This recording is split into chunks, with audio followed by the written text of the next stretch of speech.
There we go. All right, that's better. So how you doing, Blaze? All right, thank you. You know, I love when I do interviews with people that I really, believe it or not, don't know much about with their career and all. I mean, I remember from back in the day growing up with Wolfsbane, and then in the '90s you getting hooked up with Maiden, and you being solo over the years. But when I really get to like look into, a person researching this stuff, again, I never would have expected you at one time suffered or still do probably from depression. Yeah, Now, do you go like through therapy and stuff like for that, or medication? Because I yeah. suffered the I same. suffered from depression for many years, and I didn't know what it was. I just thought I was emotional, and I went to the doctor after a long time. My ex-wife marched me down to the doctors Really? and went through the symptoms, and he said, that is depression, and there is medication to help you. And I'd never heard of this before. And once I knew it was an actual thing, the depression, then I could start doing something about it. Then I could find out what depression was and all of this, and so many feelings and problems that I'd had over the years, and episodes that had affected me, and were down to this, and I could put it down to this depression, and then I could start to do something about it. And it's been 20 years, really, that I've been working on this, and now I've had various counselling, and I've been in therapy, and I've moved from a place of regular suicidal thoughts and deep problems to a place where I've got control of that, and I have been off medication for 2 years, and I've controlled those thoughts, and I haven't had suicidal thoughts for more than 2 years now. So That's amazing. I'm in a very different place to what I was 20 years ago. And of course, I've never, once I knew what I had, I've never hidden that. It is an illness. It's a chemical imbalance in your brain, and many different things can affect it. But also, because it's that there's many things that you can do about it, and you can look at the world in a different way. And it's been a long road for me, and I'm very, very aware that many people don't have the help that I've got. They haven't had the supportive family, friends, and I've had fans that have supported me and said, keep going, not knowing that I've had depression, but that kind of encouragement and keeping me going. And in my lyrics, then also I have talked about my feelings and my emotions, and I have an album called Blood and Belief, which many of the songs on there talk about my mental health issues. And there's a song called Tearing Yourself to Pieces. There's a song called Hollow Head. And both of these songs come at different angles to what those feelings do to you as a person. So I feel really I'm very, very lucky to have escaped some of, the worst things that could have happened to me, because I've had such positive people in my life and people who've been so supportive. So that's it, and I don't shy away from talking about it. And it's not a thing that anybody could be proud of. You're not proud of having depression, but also I don't think it's anything that you should be ashamed of. If that's something, then if you know about it, then there's something you can do about it. There are really basic steps that you can take to improve your mental health on a daily basis, and these are things I look at now. And when I look at what's healthy, I don't just go, well, the food you eat and the things you cook and the amount of burgers that you have, or the exercise you get. I look, what's healthy? What about my mental health? I've got to put that first. Well, that's going to put me in a place where I'm on the edge of a slope where I could be in a bad place in a few days. So I need to be aware of that. And hang on, how do I feel right now? Am I feeling this way because I'm starting to go into some kind of depression and get into, or do I feel? Am I just tired? Yeah. So these kind of things. Is that guy a complete asshole, or did I just misunderstand what he was saying? Because I'm in a bad mood. I took it the wrong way. So these are the things that happen, and and it's been something that I lived through. I wish I'd known about it sooner. I wish I'd known about my mental health problems. I wish I could have had that tag to go, there's something I could do about that. And I am an emotional person. I'm moody. I'm creative. And this is a part of it. But accepting and knowing the differences between that moody, emotional state and what's actually a state of depression is something that I've learned. And I don't consider myself any better than anybody who is in a hospital or on heavy medication for the mental health. I'm just lucky, man. That I'm functioning and I'm in the world and I have great people around me that keep me going. Do you think the music, like you said, you've been off medication for 2 years now? Do you think being able to have that outlet of creating music and performing music is a helpful bit, more like a therapy for you to help you not need the medication? I don't know, but certainly I do. I think a part of it is the fact that you're busy. Right. And Ginger from Wildhearts, we were on tour together many years ago, and he, I don't think he would mind me saying, he has his ups and downs with mental health. And we said to each other, we were on tour and we kind of recognised each other. And the thing that we said to each other, don't think too much, because if you can become introspective, and that's not always a healthy thing. So I think it's a good thing to keep busy, and that's part of the reason that I do keep so busy is because it's good. It's good to work. It's good to be out in the world. It's good when you don't feel so good. Well, you have to go to work and you have to drag yourself through it.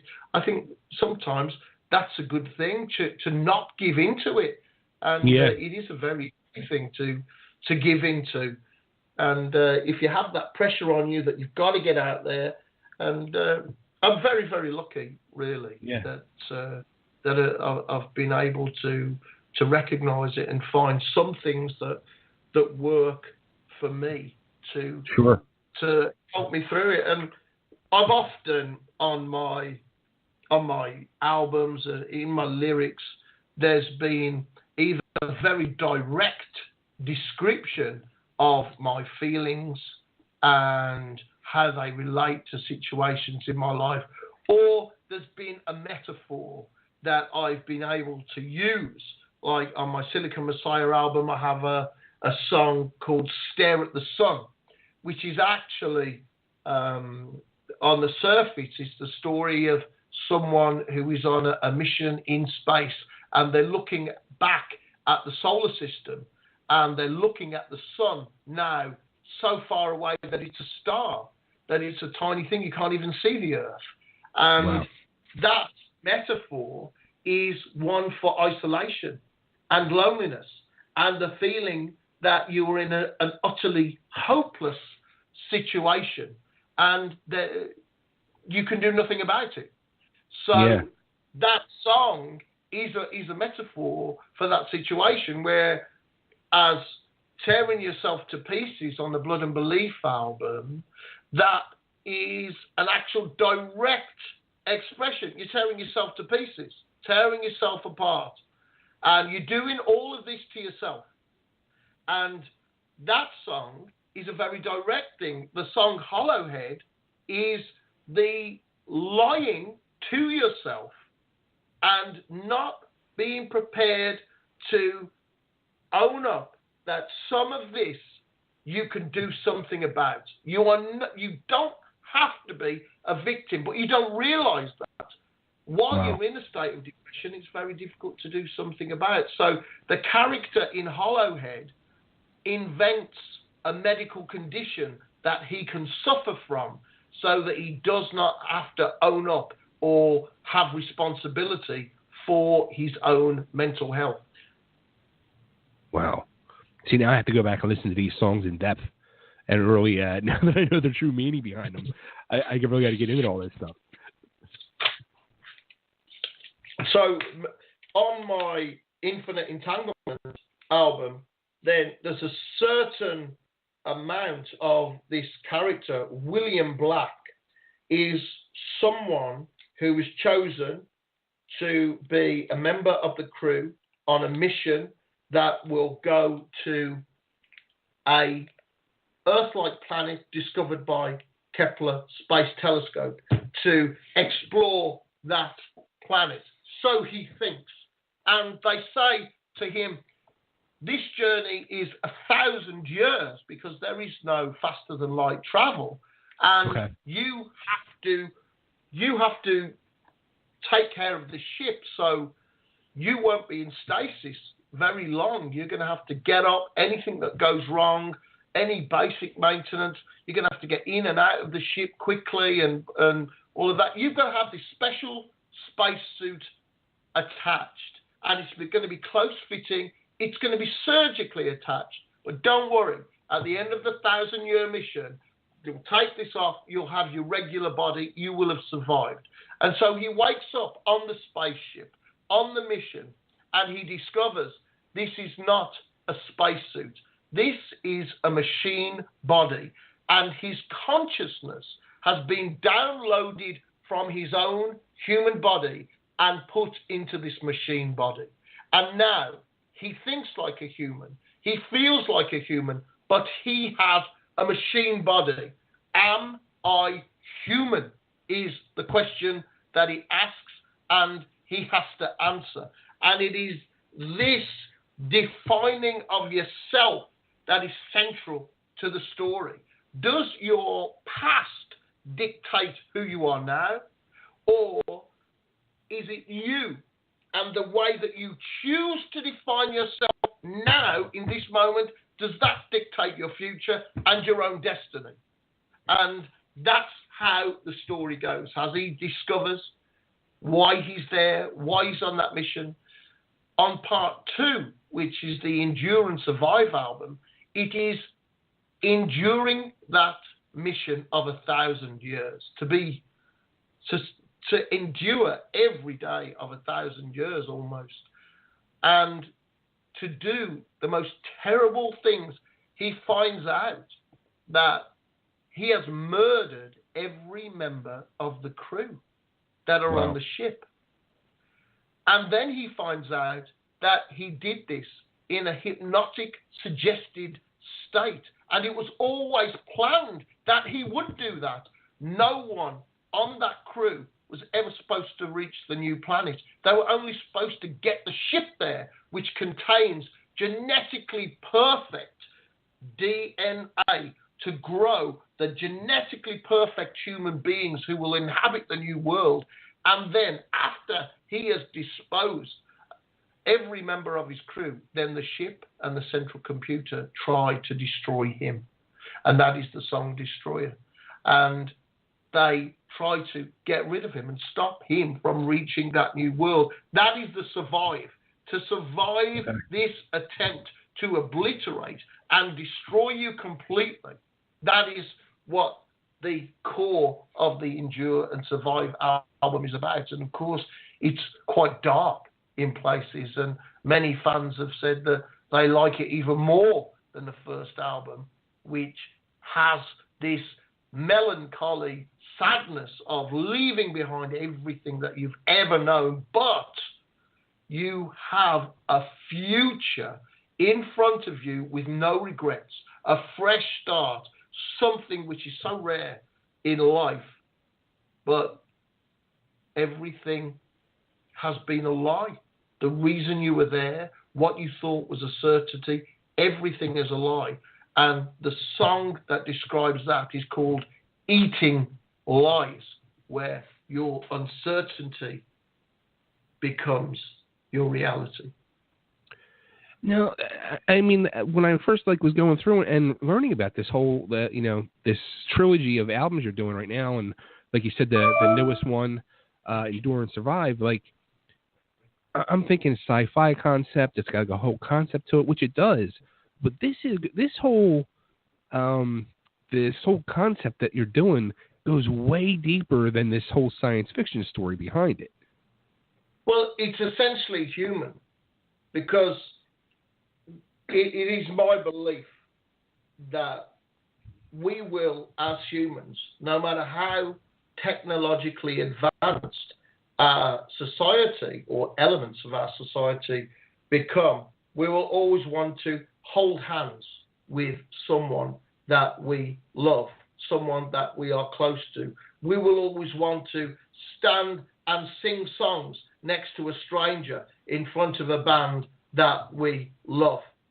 We will always want to play sports together. We'll always want to sing together. We'll always want to get together in many ways. There are so many human things which are exactly the same now to what humans did 60,000 years ago. So I think there are elements that just won't change, but we will have these huge technological advances and an element of discomfort that comes with that, and something that makes us feel that we are in the wrong place, that perhaps we're not in the right time, something that is overwhelming. So it's based in the future, in a time when there is a private mission, someone is rich enough to be able to escape the earth, and someone with the wealth of Steve Jobs and Elon Musk and these people can do their own private space mission to another solar system, to an Earth-like planet. But they're not going to take any heavy metal singers or DJs with them, or journalists. They're going to take the richest people on Earth, the self-appointed secret rulers of this world. You and I aren't going to go on that mission. It's private. What possible value can we have in their new idyllic society? None whatsoever. And so that's what's going to happen. And it was that and the idea that if you take it a step beyond, behind it is a darkness. And I think the elements that I start the story with, it is infinite entanglement. The entanglement is a quantum entanglement that comes from two electrons knowing their position in relation to each other, no matter what, without radio waves, without any visible form of communication. Those two electrons, once they are connected, are always connected and always know where they are in relation to each other. Well, if humans are made of electrons and atoms and particles, then surely two humans that are connected on the deepest possible level will know where the other one is, will know the feeling of the other one. We will have that telepathy. And quantum physics says to us that these two electrons can be on opposite ends of the universe, but still know. And so if you take that to its logical conclusion, two people could be on the other side of the universe and feel deeply what the other one is experiencing, know that there is something wrong, know that they're in pain. And this is the element of it. So that is the entanglement. And the infinite is that it is everywhere. And on some level, we're all connected. Every human is connected in some way. And that's the infinite entanglement. And the endure and survive is feeling, as you approach this new place, that thing that connects you with the person that you care most deeply about, and not knowing, was that a real thing, a real connection that I had with that person? Was this a deep and real love, or was this a lie? Was this a seduction to make me do these terrible things? And these are the questions that we have to answer on the Endure and Survive album. When you started putting this all together, did you actually sit and write a story out first? Is there I started a story. There's a song on my Best Of album, which is called Soundtracks of My Life, called Eating Children, and it's about our sun turning from a yellow dwarf as it dies into a red giant, and it will become so big that it consumes all the planets in the solar system. And so, since those planets are made from the fragments of the sun forming in the first place, they are the children of the sun. And the sun eats its own children as it dies. And that was the phase. If you know that's going to happen, someone will have that space mission. And I started to write this. I should have been writing the sleeve notes for the album, and I started writing this story. And then when I got home, my manager was saying, where are the sleeve notes for the album? And I said, well, I've got the start of this story, which I think is really amazing. And they said, I don't care. I need these sleeve notes. So, and then after, I had this idea burning in my mind, and I made a map of it. And I had these characters, and I started to do it, and I made a map, and it's just on a big piece of A1 paper, and where how everything is connected and the names of everything, and that is what the albums are based on. And as I go along, I do a little bit more of the book, and then the lyrics and the songs are based on what happens in that story. So part 3 will come next year on or around the 1st of March, and the book will come on or around the 1st of March 2019, and that will be the conclusion and the final part of the trilogy. Will be the book, and so you'll be able to read the book and see parts that character really played in the whole thing. Where did that song come from? Why these lyrics were used, and which part of the book that these lyrics come from. The whole trilogy is based on that book, which I'm writing as we do the 3 albums. Now, have you always been into the whole science fiction thing? Was this are you like a Star Trek or Doctor Who fan? From my mother. As a young boy, my mother liked science fiction. We'd watch Doctor Who together. First series of Star Trek, Space 1999, Blake 7, a lot of the old science fiction things. She liked science fiction movies as well. And we always watched Tomorrow's World, which is a future program about the technological innovations of the day on BBC TV. And yet we watched these together, and I think that had a lasting impression on me. As well, the other side of it, I'm very interested in how things work. And as a boy, if I had a toy with a battery and a motor in it, I'd end up taking that toy to pieces to discover what was inside it and how it worked. And I think this has stayed with me. And as you know, I've had this interest in cosmology and physics and all of these things. As quantum physics has been revealed about it, then, well, in essence, it's how things work, isn't it? It's at the very basic thing, these tiny little things, well, this is how things work. And them and the way that they move and what they do together is how things work. And then the standard model is the rest of it. And Einstein and Einstein's theory of relativity, that's the rest of it. So how everything works in relation to each other is another thing. So as quantum physics has come along with my imagination, the way it is, I just can't help but think, well, what does that mean for humans? And how do we work? And how will we function?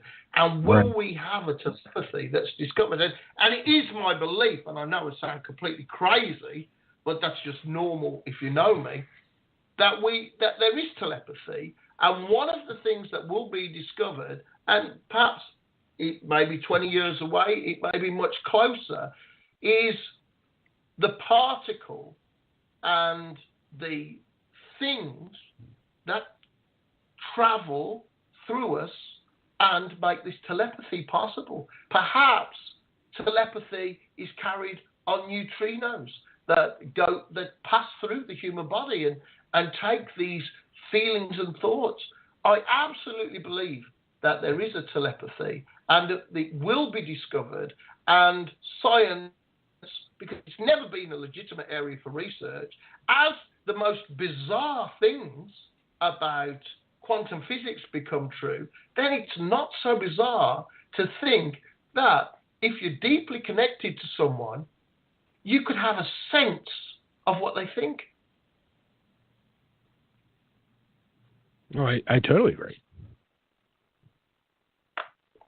So that's a deep part of the story. And on the Endure and Survive album, then one of the songs called The World is Turning the Wrong Way is about that telepathic connection. Now, what would happen if somebody came to you after this is all said and done, in 2 years when the book comes out, and somebody says, "Hey, Blaze, like I'm in love with this story. Would you be interested in making this into a TV show or a movie or a comic book or something like that? Would you be interested in anything like that?" I'd have to see what my tour commitments are. So we book, what we try to do is book a year in advance with my touring and with my albums, and I set my release schedule. I am the record company. I'm completely independent. I set the release schedule. I say, right, the next album will come out on or around the 1st of March 2018. That will be part 3, and that's what I'm working towards. So, of course, I'm a creative person. I'm open to different ideas. The main thing in my life that I do is to sing and to write, and I love to sing. So that's why I'm doing it. I'm not really doing this because I wanted to be famous. What I wanted to be was a singer on tour and tour the world singing metal. And I'm living my dream. And I'm very, very lucky that I'm independent. I'm tiny. I'm an underground cult artist known by a few fans. And these fans are so loyal and supportive.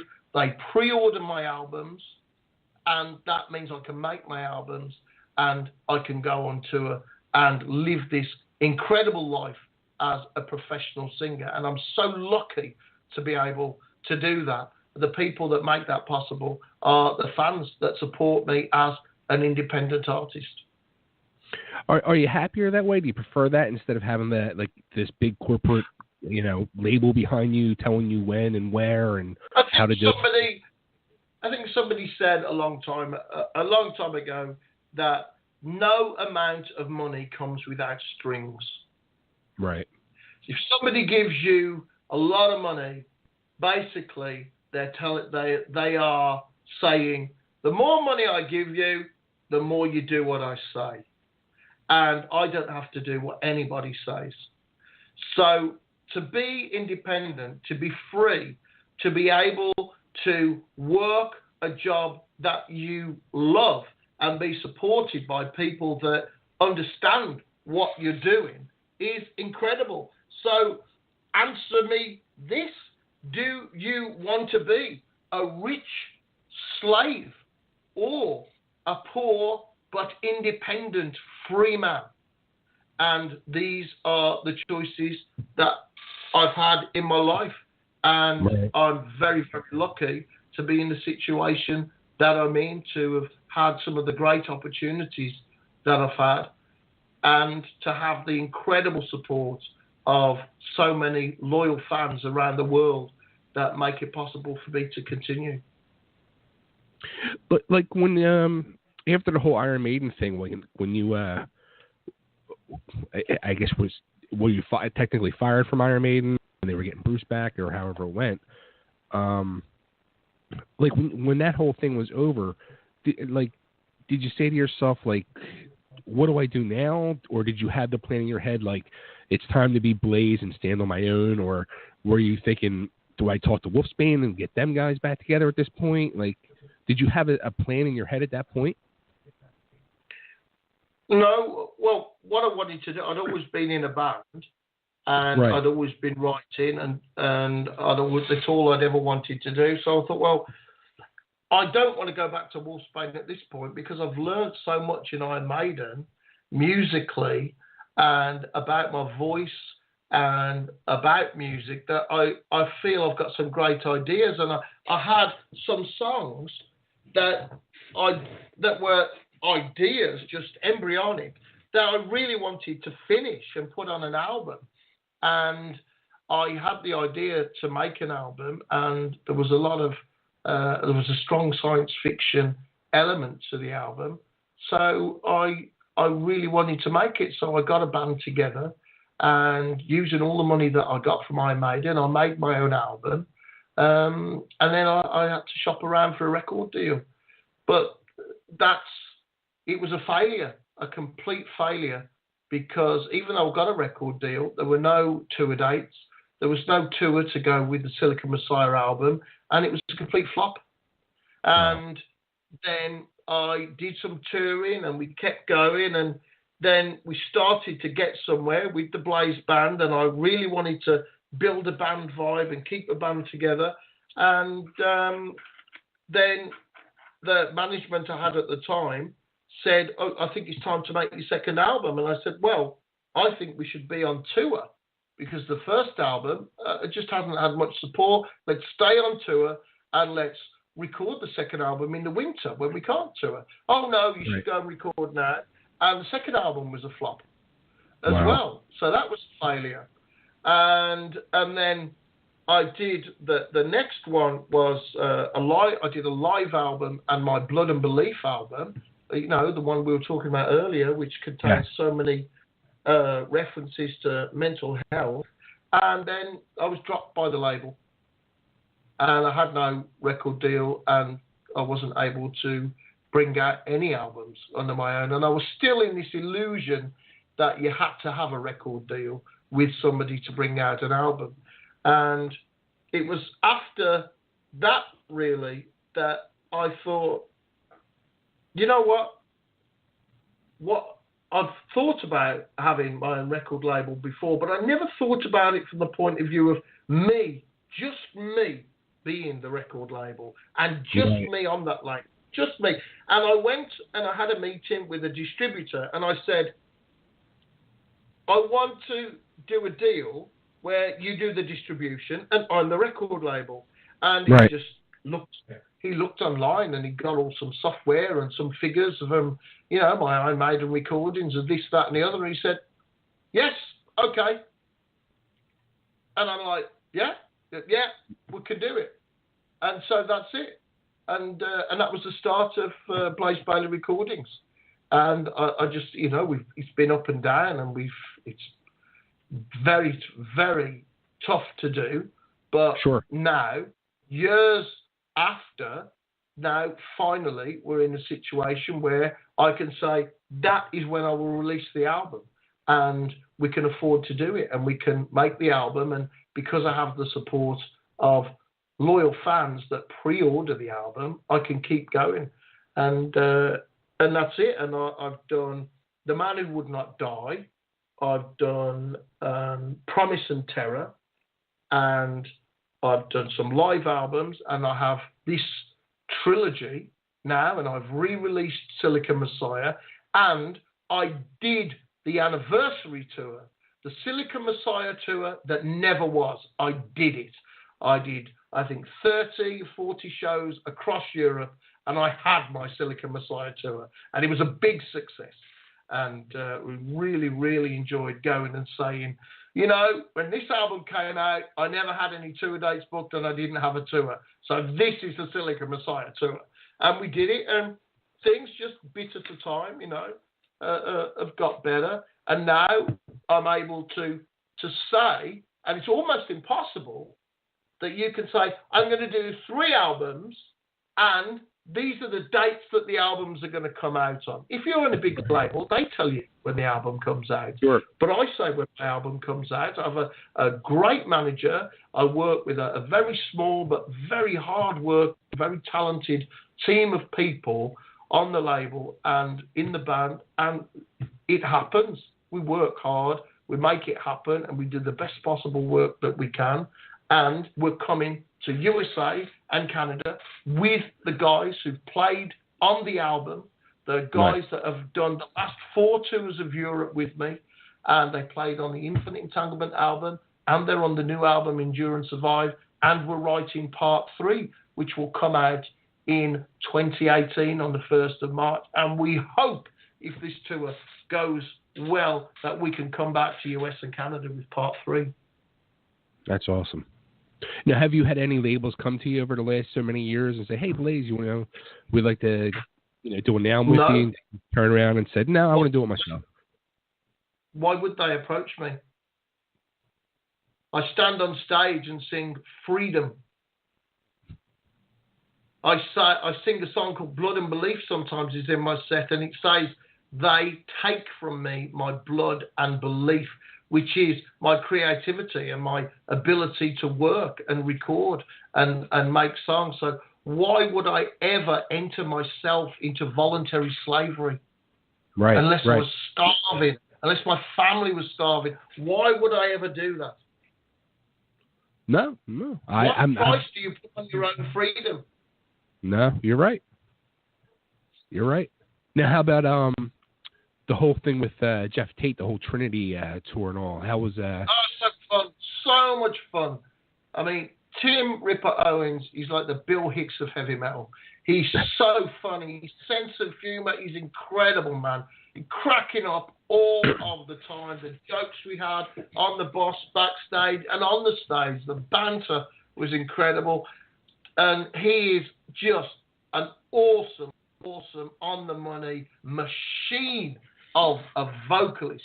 And Jeff is such a lovely person, and his vocal style is absolutely incredible. And I think those 3 voices combined with my much darker emotional voice, I think we had this just a great sound. I just sang my greatest hits from Maiden era, and it was such a fun tour to do. It's very short. We loved it. Nobody wanted to go home at the end of that tour. We just wanted to carry on. But that was the only time. We just had that short window that we could do that. And we managed to do it, and we had a great time doing it. So a lot of fun to do the Trinity tour. Something, I'll always look back with a great memory. I actually had a fan question about that from a guy, Darren, from the UK. He wanted to know if you and Ripper bonded, being in the fact that you were kind of in similar situations. Well, we've known each other for quite a few years, and I've worked with Ripper in a few different places. We've done a couple of things in South America together. So, we've got on very well, and because we've both been in huge bands, and we've both been replaced by the original vocalists of the bands, you couldn't get much more similar. So we've had a lot of stories to swap about our situations and the differences and the similarities. And it's always great to see Tim. We're firm friends, and whenever we're within striking distance, we go and see each other. So he's a great vocalist and a wonderful, wonderful human being. No, he actually came out and said he wouldn't work with Jeff Tate ever again. I mean, I was kind of shocked by that because you seem so happy and positive about the whole situation. Well, yeah, certain elements of it were uncomfortable, but I prefer not to talk about that. Now, how about if Iron Maiden turns around and says, we're going to do a farewell tour, and we'd like to invite both you, yourself, and Paul Diano to some shows to do some songs together. Would you be interested in something like that? Yeah, it sounds like a lot of fun. And one of the things, I don't think that would ever happen, to be honest, but I think it would be great to do one show where you get a kind of greatest hits of history of Maiden set we get Paul and me and Bruce to sing some of our greatest hits. It'd be great. It was so much fun to have the three vocalists on stage together. I think fans would love it, but I don't think it would ever. But it's a really fun thing. I think the arguments in the pub before and after about who is the favourite vocalist and who did the best, I think it'd be fantastic, man. It'd be absolutely fantastic. And I've got no hard feelings about my time in Iron Maiden. A wonderful time in my life. I learned so much, and the things that I learned in Iron Maiden, I put into my Endure and Survive album. The things I learned about production, the things I learned about my voice, writing with Steve Harris and the rest of the guys. All of that has been a massive influence. And now I actually produce my own album. So I'm the producer of my Infinite Entanglement album. I'm the producer of my Endure and Survive album. And a lot of that is to do with the time and the experience that I had in Iron Maiden. Really a long time ago, and it was 5 years of my life, and it's 20 years ago, but it's had a profound influence on me, on my style, and on me as an artist that has lasted, and I think my best is yet to come, and I think that's because of all the things that I learned when I was in Iron Maiden. Now, as going through and you go through YouTube and you do some searching on Bayley, one of the things I came across was a video. It was titled "Blaze Gets Mad at Fans" or "Blaze Gets Mad on Stage," and it was while you're with Maiden, and they didn't show what the person had did to piss you off, but I mean, you were freaking out and you're hollering at him, "Get him, kill him, kill him." And I'm looking at the video and I'm thinking to myself, 20 years ago, the guy in me that would have been 25, 27 years old, whatever, would have been like, yeah, kill him. Now the guy who's closing in on 50, I was cringing watching it. I was like, oh my Lord, like, and nowadays somebody would probably literally kill the guy.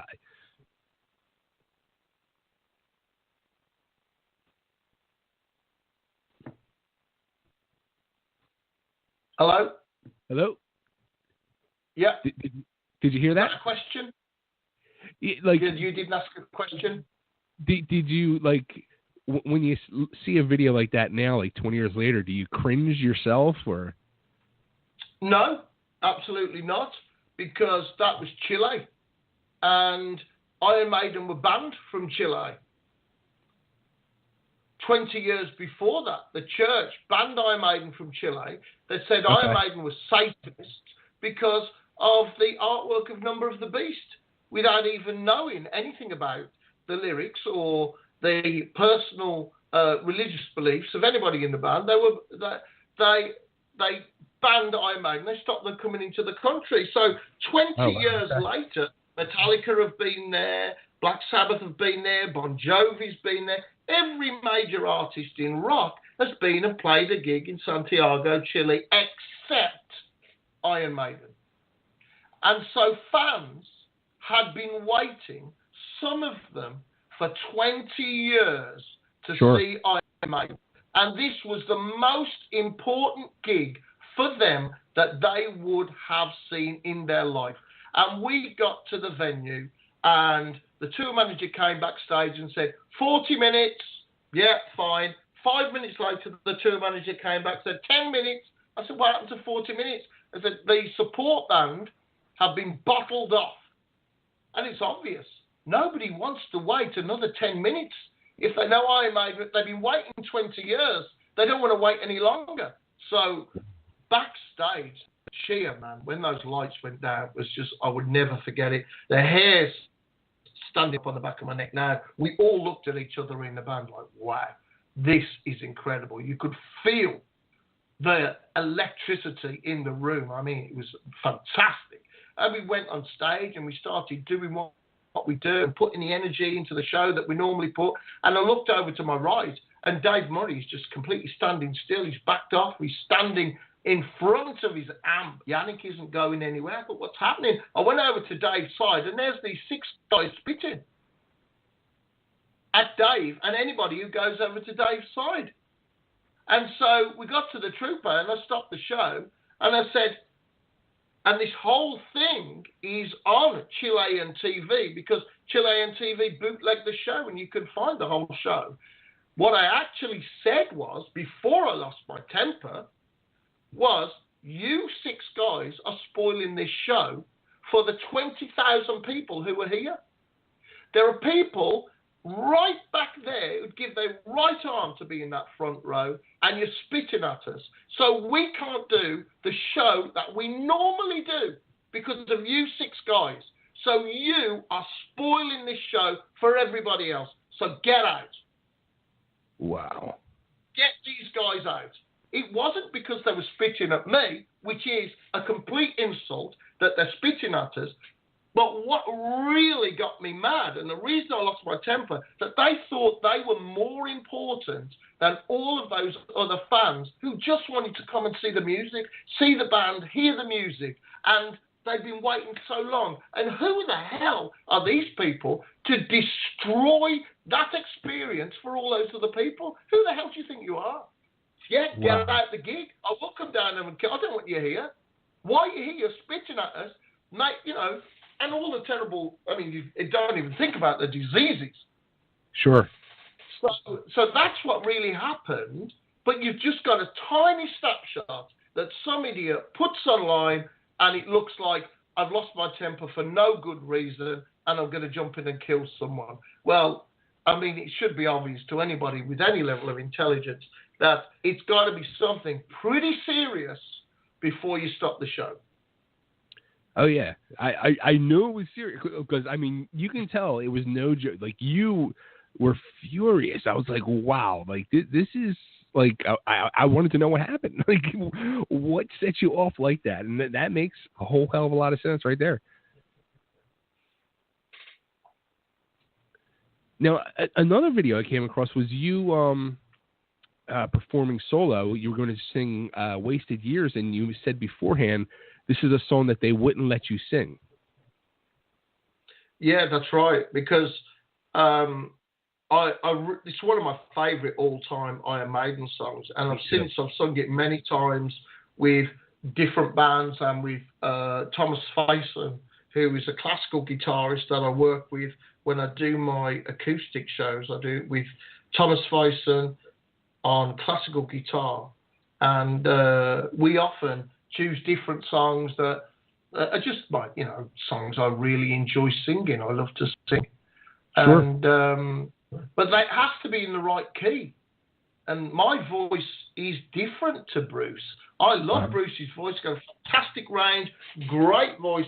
He's a hero in many ways. He's a legend with his voice and the things he's done and all of that. But that's not my voice, and that's not the area that I sing. You know, I've got a different kind of voice, and I'm singing a different register. And I couldn't do that because they wouldn't change the tuning. They wouldn't tune down, so I could sing that song in the best place for me. So I think there is probably a YouTube clip somewhere of me singing that in the right key with another band or you know, that I've worked with over the years, or with Thomas Faison, in the right key for me, and I really, really enjoy doing it. So I sometimes put that in my acoustic set. But you have to sing in the right key for you. And obviously all of the songs on X Factor and Virtual 11 are all in the right key. They're written in that way, so I sing them in a really, you know, with my full voice. But that's not a song that was written for me. That was written, you know, with Bruce in mind. And you have to change the tuning to put that in the area of my voice that's strong. You have to change the tuning. Bruce is strong in a different place in his voice, and that's why that I didn't do it. But you know, I do like to occasionally revisit those.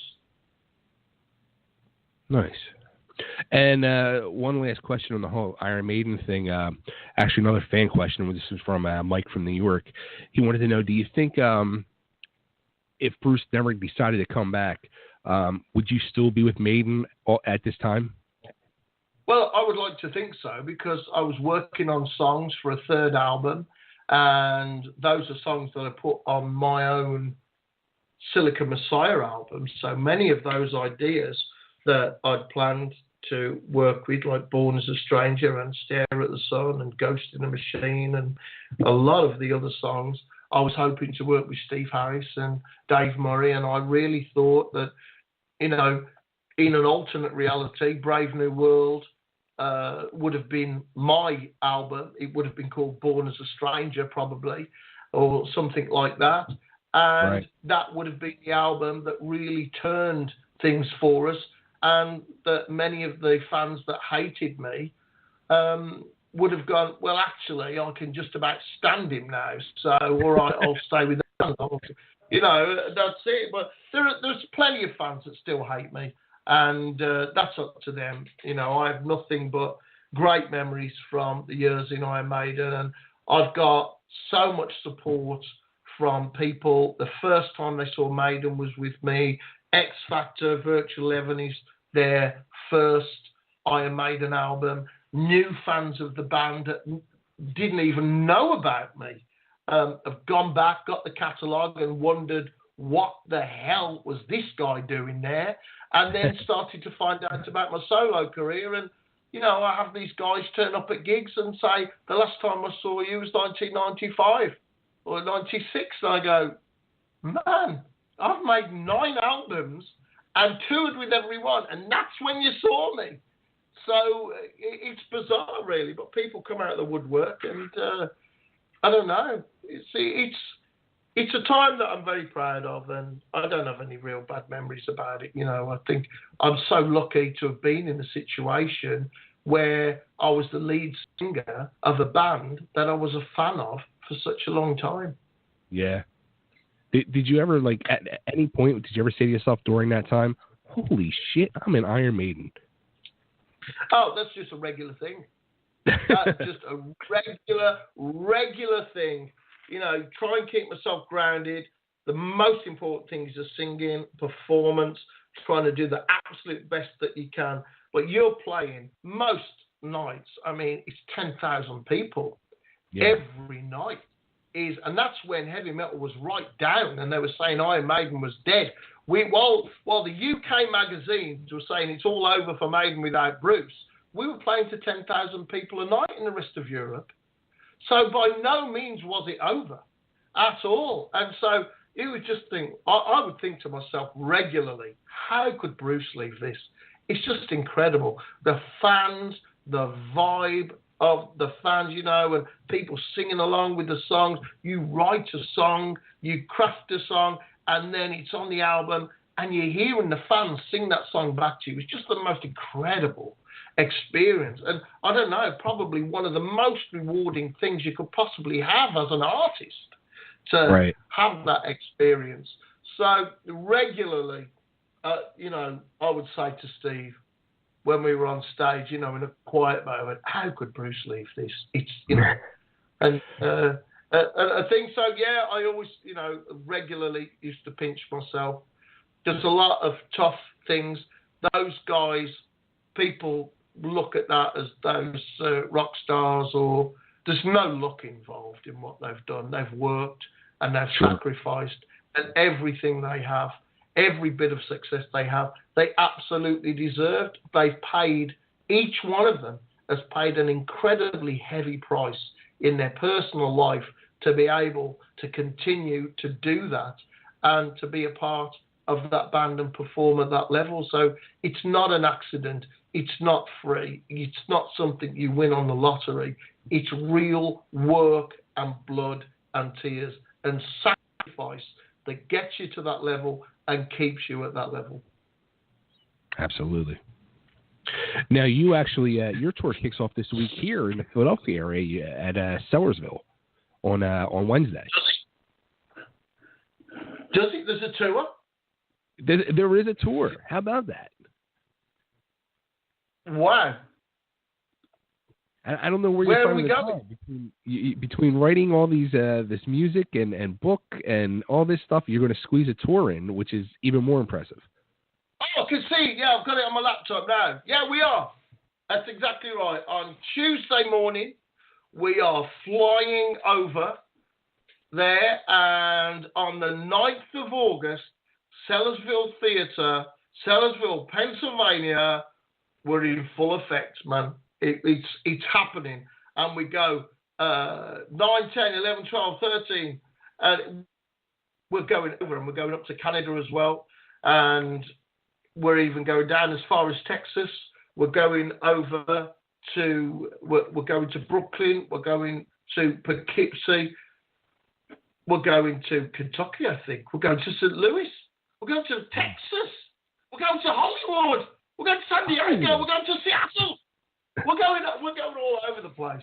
And it's a first for me with my own band to come over and play the set and do what I do in the rest of the world, really. And I'm so looking forward to it. We really, really want it to go well because we would love to come back and do a tour with part 3 of the Infinite Entanglement trilogy. So, yeah, Tuesday morning I'm off. I'm not really packed or prepared in any way. So I better go and do that soon. And I think I've got the last ride on my motorcycle is tomorrow. And that's it, man. I'm on my way there. And I'll be on tour. And then I get back sometime around the 10th, 11th. Last gig that we have so far is Seattle on the 9th of September. And I'll get back around 10th or 11th. And hopefully my motorcycle will still be there for me. And I'll get back to it. Very cool. And then you'll be back here next summer, hopefully. We hope so. I hope to come back because I'd love it to be a regular thing that I can do. You know, I've been there so many times over the years. I had great tours with Iron Maiden and, you know, with the Trinity and everything like that. So I'd love to be able to come and do my own thing as an independent artist, supported by fans that I've had there for years, people that have kept buying my records and ordering my albums, even though I haven't been able to go and do a proper tour there. I've had incredible support, so I'd love it if we could be regular and come back with part 3. Absolutely.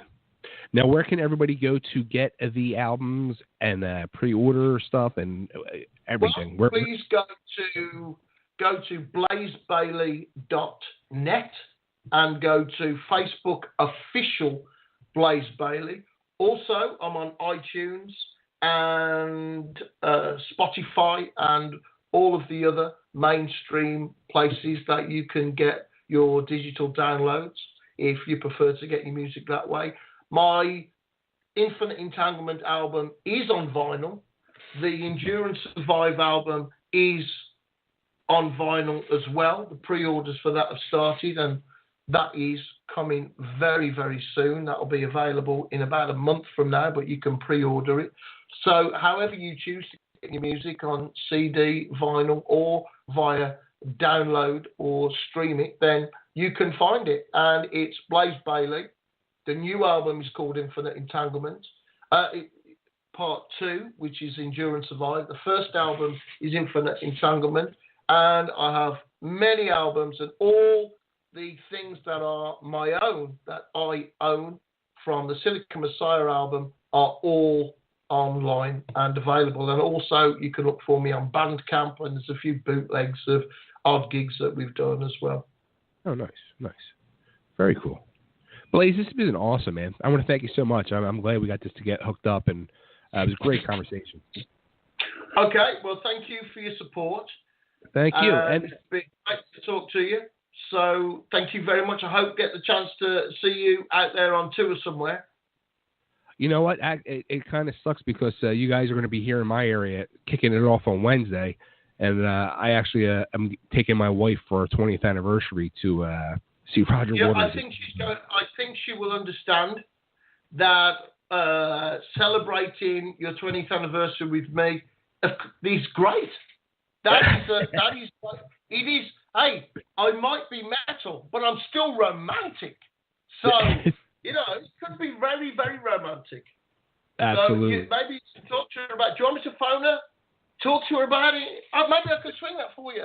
But anyway, have a great anniversary. Have a great time with your wife, and maybe we'll see you next time.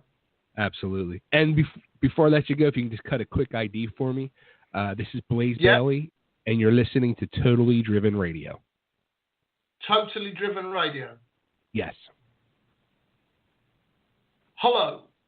I am Bayley, formerly of Iron Maiden and Wolfsbane. You are listening to Totally Driven Radio, probably the best radio in the world.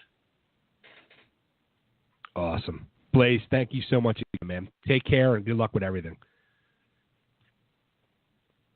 Thank you for your support. Absolutely. Take care.